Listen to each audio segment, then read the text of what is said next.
In the bright glass lobby of Halcyon Global, where sunlight poured through 40-foot windows and reflected off polished marble, a tired single father stood holding a folder that contained his last chance to save his family.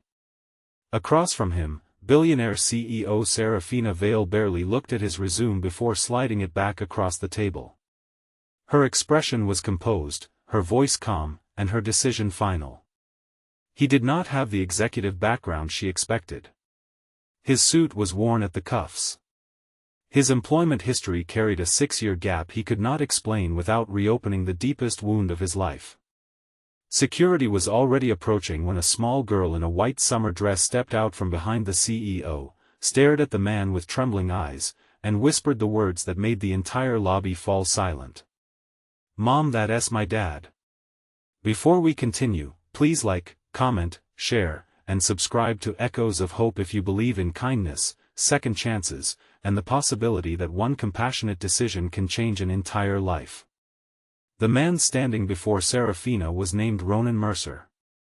At 35, he looked older than his years, not because he had stopped caring for himself, but because responsibility had slowly carved exhaustion into his face.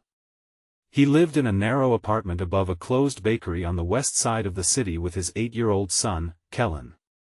Every morning before sunrise, Ronan packed 2 simple lunches, ironed Kellen's school uniform, and left a handwritten note beside the cereal bowl reminding him to be brave, listen to his teacher, and never feel ashamed of having less than other children.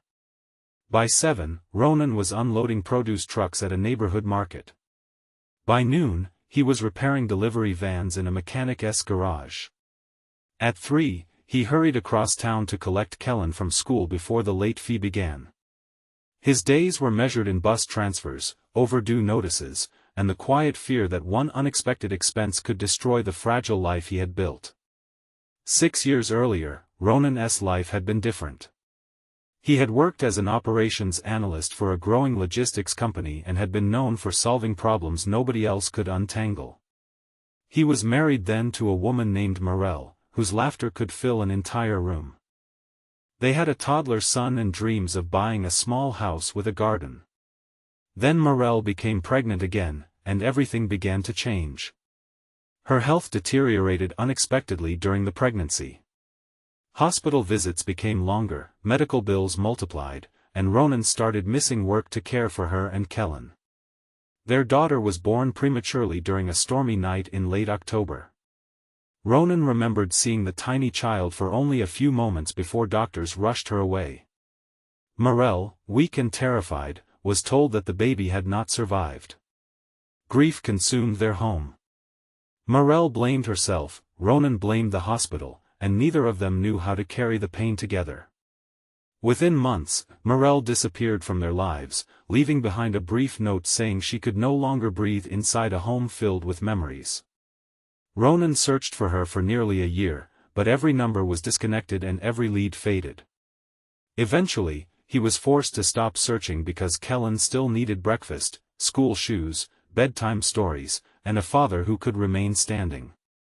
Ronan gave up his career, accepted any work he could find, and devoted himself to raising his son alone. He believed Morel was gone and their daughter had been buried without him ever getting the chance to say goodbye. What Ronan never knew was that the truth had been hidden by a desperate decision made inside that hospital. The infant had survived. She had been transferred urgently to a specialist facility under an incorrect identification number after a system failure caused by the storm. Morel, heavily sedated and emotionally unstable, was told conflicting information. A private physician connected to her estranged family intervened. Morel came from wealth, though she had spent years hiding that fact from Ronan because she wanted a life built on love rather than inheritance. Her mother, a controlling businesswoman who despised Ronan's modest background, arranged for Morel and the surviving baby to be moved out of state. She convinced Morel that Ronan had signed documents surrendering responsibility and had chosen to keep Kellen while abandoning her and the newborn. It was a cruel lie, but Morel was too broken to question it. Years passed. Morel eventually rebuilt her life under her birth name, Serafina Vale. After her mother's death, she inherited a struggling corporation and transformed it into Halcyon Global, one of the most powerful logistics and technology firms in the country. Newspapers called her fearless. Investors praised her discipline. Employees whispered that she had no heart. None of them knew that every night, after the meetings ended and the penthouse lights dimmed, Serafina sat beside her daughter's bed and wondered why success had never silenced the emptiness inside her. Her daughter, 9-year-old Araminta, had grown into a thoughtful child with dark, curious eyes and an unusual habit of collecting small facts about strangers. She noticed which building guard limped after lunch, which receptionist secretly fed birds on the balcony, and which executives never thanked the people who opened doors for them. Serafina loved her deeply but struggled to answer the questions Araminta had begun asking about her father. For years, Serafina had repeated the story she had been given, that he had walked away, that he did not want them, and that some people were simply not meant to stay.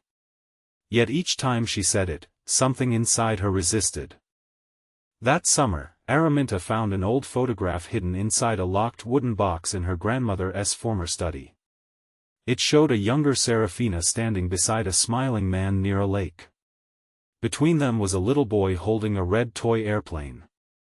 On the back, written in faded ink, were 4 words, "Our family, always together."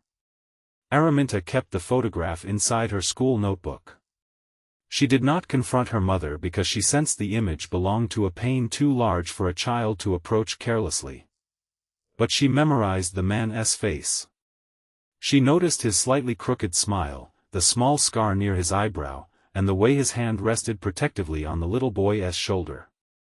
On the morning Ronan arrived at Halcyon Global, Araminta happened to be in the building because her school had closed for a teacher training day. The city outside was bright and warm, full of summer traffic and sunlight. Ronan had spent the previous evening preparing for the interview after Kellen had fallen asleep.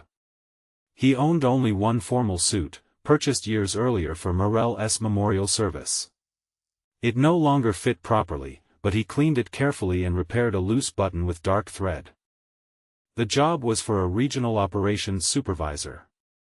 Ronan knew he was underqualified on paper, but he also knew Halcyon was losing money in its local distribution network, and he had spent weeks studying its delivery routes, warehouse delays, and public performance reports. He arrived with a complete recovery plan he had created by hand. The scheduled hiring manager never appeared. A major transportation crisis had erupted that morning, and several executives were pulled into emergency meetings. Ronan waited nearly 3 hours, refusing to leave because he could not afford to miss the opportunity. When Serafina finally crossed the lobby with Araminta and 2 senior assistants, Ronan recognized Morel immediately. For one impossible moment, he forgot how to breathe. Her hair was shorter. Her posture was sharper. Her face carried the controlled stillness of someone who had taught herself never to reveal surprise. But Ronan knew her. He knew the small line between her eyebrows that appeared when she was worried. He knew the way she held her left wrist when overwhelmed. He knew the woman he had mourned was standing only 20 feet away. He stepped forward and said her old name. Serafina stopped. The assistants turned. Araminta looked up. Ronan's folder slipped slightly in his hand as years of unanswered questions surged through him. He asked where she had been. He asked why she had left. He asked whether she knew how many hospitals, shelters, and public records offices he had searched. His voice was not angry at first. It was wounded, disbelieving, almost pleading. Serafina's shock hardened into defense. She believed he was either pretending or trying to manipulate her. In her mind, Ronan was the man who had abandoned her during the worst moment of her life. She accused him of appearing because he had discovered her wealth. She glanced at his old suit, his cracked shoes, and the application folder in his hand, and the sight seemed to confirm every lie she had been told. Ronan opened the folder and tried to explain that he had not known she owned the company. He had applied through a public job posting. He told her he had raised Kellen alone. At the mention of their son, Serafina's expression faltered, but only briefly. Then she said she had no interest in revisiting the past and no position available for someone with his incomplete record. She rejected him there in the lobby, in front of staff, security, and their daughter. Ronan looked at her as though she had struck him. He slowly gathered the papers that had fallen from his folder. One page slid across the marble and stopped beside Araminta's shoe. It was a hand-drawn map of Halcyon's delivery routes, covered with notes, calculations, and suggested changes. Beneath the map was a photograph Ronan carried in his wallet. It showed him with a younger Kellen at a public park. Kellen was holding the same red toy airplane from the old picture Araminta had found. Araminta stared at Ronan's face. Then she pulled the hidden photograph from her notebook and compared them. The scar near his eyebrow was the same. The smile was older, but the same. Her hands began to shake as she stepped forward and whispered, "Mom, that's my dad." Serafina turned pale. Araminta held up the photograph and asked why her grandmother had hidden it. She asked who the little boy was. She asked why Ronan had a picture of that same boy years later. Her questions came quickly, each one tearing through the carefully constructed version of the past. Ronan looked at the child and felt the world tilt beneath him. Araminta had Morel's eyes, but she also had his mother's dimple and the same habit Kellen had of pressing her lips together when nervous. Ronan asked her age. When she answered, he gripped the edge of the reception desk to remain standing. The daughter he had mourned was alive. The truth did not emerge all at once. It arrived through documents, archived medical records, and one surviving nurse who had spent years carrying guilt. Serafina cancelled every meeting that day.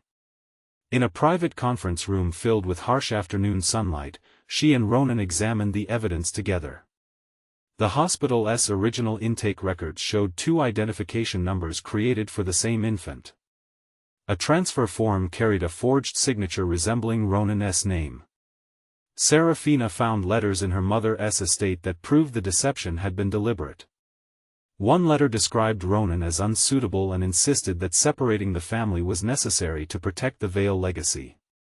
For the first time in years, Serafina's composure collapsed. She had built an empire while believing the father of her children had betrayed her. Ronan had spent 6 years believing his wife had vanished and his daughter had died. Kellen had grown up asking why his mother never returned. Araminta had grown up believing her father had never wanted her. All of it had been built on a lie. Ronan could have responded with cruelty. He could have exposed Serafina publicly, demanded money, or walked away with the satisfaction of letting her suffer. Instead, he looked through the glass wall at Araminta sitting beside an assistant, still clutching both photographs, and said that the children had already lost enough years. He did not forgive Serafina immediately. He did not pretend the pain could disappear because the truth had finally arrived. But he agreed to begin with one afternoon. They went to Kellen's school together. The moment Kellen stepped through the gate, he recognized Serafina from the old photographs Ronan kept hidden in a kitchen drawer. The boy froze under the bright afternoon sun. Ronan knelt beside him and explained that the story they had believed was not the whole truth. Then Araminta walked forward and showed him the red airplane photograph. Kellen stared at her for several seconds before quietly asking whether she was really his sister. Araminta nodded. Kellen hugged her so suddenly that both children nearly fell onto the pavement. Serafina covered her mouth as tears ran down her face. Ronan stood beside her, close enough to feel the grief moving through her but not yet ready to offer comfort. Some wounds required more than a reunion. They required truth, patience, and the courage to remain present when leaving would be easier. In the weeks that followed, the family began rebuilding in small, imperfect ways. Serafina visited Ronan's apartment and saw the life he had protected with almost nothing. She noticed the carefully repaired furniture, the jar of coins labeled Kellen's future, and the wall calendar filled with work shifts. Ronan visited Serafina's home and realized that wealth had not made her life warm. Araminta's bedroom was beautiful, but the dining room was rarely used, and most nights mother and daughter ate separately because Serafina was still working. The children became the bridge between them. Kellen taught Araminta how to ride a bicycle in the public park. Araminta helped Kellen prepare for a science competition. They argued over board games, shared snacks, and made up for lost years with the natural determination of children who had finally found something they had always needed. Serafina also reconsidered Ronan's rejected application. She had initially assumed his proposal was desperate guesswork, but Halcyon's operations team examined it and discovered that his route redesign could save the company millions each year. Ronan had identified warehouse bottlenecks that senior consultants had overlooked. Serafina offered him the supervisor position, but he refused when he thought it was motivated by guilt. He told her he would only accept if he earned it. So she arranged a formal evaluation before an independent hiring panel. Ronan presented his plan without favors, family connections, or special treatment.